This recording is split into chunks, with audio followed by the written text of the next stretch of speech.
யாரோ ஒருத்தர் இந்த சத்தத்தை கேட்டு கொண்டிருக்கலாம். இதுக்கு மேல எனக்கு என்ன இருக்கு? என்னை நேசிச்சவங்களே என்ன வேண்டான்ட்டாங்கல்ல. என்னை ஒரு நாள் ராஜா மாதிரி பார்த்தவங்க இன்னைக்கு பிச்சைக்காரன மாதிரி பார்க்கறது மாதிரி நான் வந்துச்சுல்ல. என் பிள்ளை இப்படிப்பட்ட ஒரு பேரை எனக்கு சம்பாரிச்சு கொடுத்துட்டான்ல, என் பையன் இப்படிப்பட்ட ஒரு பேரை சம்பாரிச்சு கொடுத்துட்டான்ல, இதுக்கு மேல எனக்கு என்ன இருக்குது?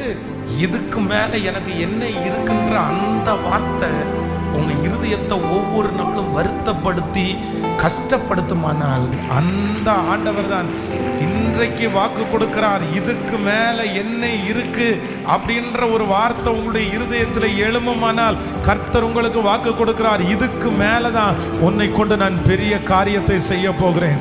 உன்னை கொண்டு நான் செய்ய போகிறது அதிசயமான காரியம். நீ பிழைத்திருந்தால் போதும், நீங்க சுகமா இருந்தால் போதும், சகலமும் உங்களை தேடி வரும், உன்னிடத்தில் வந்து சேரும்.